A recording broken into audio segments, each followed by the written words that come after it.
doing my first ranking video about ranking Sega consoles. Now I have all the consoles right here. I did not include other versions like the Master System, like the Mark III, which is like the Japanese version of the Sega Master System, the Master System Model 2, and Model 1 of these two, because these are the only models that I have. So we are going to get started with the Sega Saturn. This was a very bad console. It really did not have very decent games. The only decent game that I would like to play on this console is Sonic R. It really did not do well. It was very hard to develop for.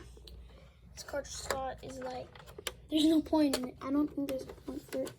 And this is like the weirdest thing that I think about this console. Wait a second. Open this up.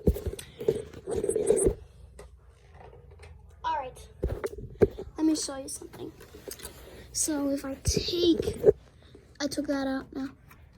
If I take this out, you can see that this battery is a PlayStation battery. That's something that I've never got from the system, that I've never understood of the system. Did they steal from PlayStation? I don't think they did, because someone would eventually figure that out, and then they would have gone arrested. So let's just fix that later. Let's put that off the side. Let's just fix that later. Next one, SG1000.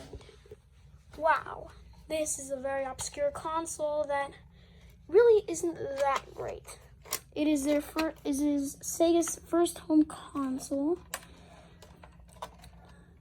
The controller is wired, which is something that I really don't like about this. And the controller itself is complete idiotic garbage. Just look at this. This button, I don't think it has a purpose because it just says hold. Well, now, let's move that out of the way. Let's move this even more because it's a terrible console. Now, SG1002. This is the superior version of the Sega SG1000. The port isn't just outside so it can get damaged. It is actually inside, as you can see. Put that back. I'll put it back later. Wait, no. I'll put it back now. There we go.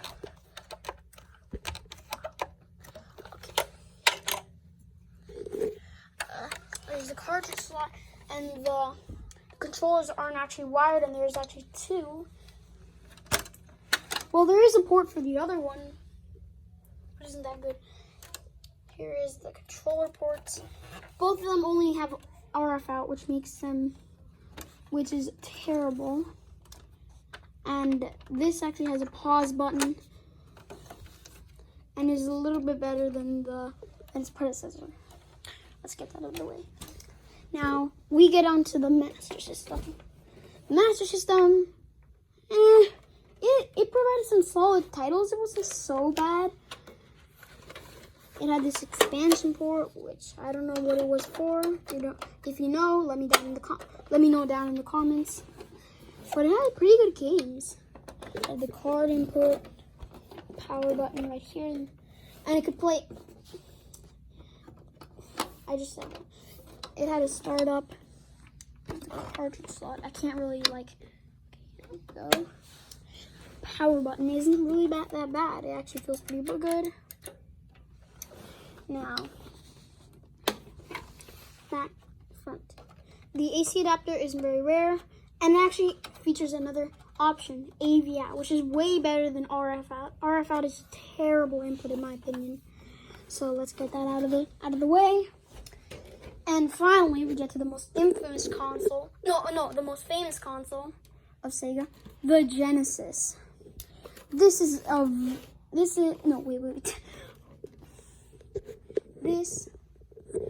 was a very good console, but not its best. But not Sega's best. It could connect to Sega CD, as you can see over there. So yeah, no. The Genesis cartridges are actually a pretty good design. The buttons aren't very good. And again, they're better than the other ones that we just covered. Control input's not that bad. Not very loose. They're actually pretty solid. Okay, there's the back.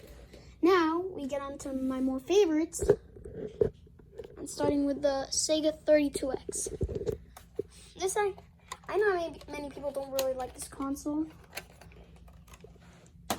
Also because it has some crappy games, but it really is pretty good because it converts like games and 16-bit games into 32-bit, as its name implies right here. It was a pretty good console, and really, it's like you just insert it right there, and it just was plugged in. Bam! New console, new extension for the Genesis. Now there's that. Now we get on to the top two. Now first is the Sega CD. Now many people might be surprised that I put it this high, but I genuinely think that the Sega CD is very misunderstood. It's actually a pretty good console. It has some decent games. Night Trap was actually, I heard that Night Trap was pretty good. Sonic CD is my favorite game on this console because obviously I'm a Sonic fan. But it actually has some other decent games other than Sonic. And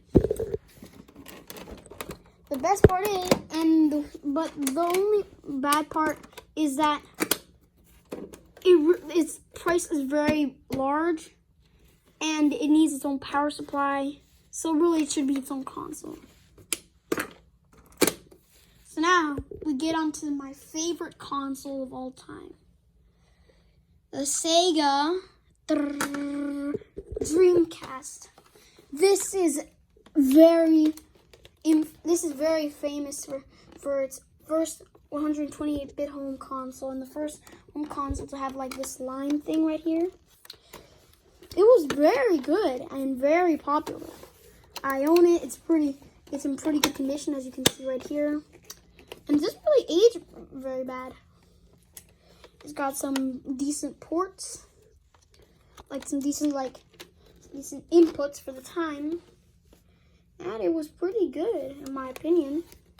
You got these control ports for, which no other Sega console had, but it was a pretty decent console. And I know some people don't really like this console. Like some people say it was a big failure compared to the PS2. Well, the PS2,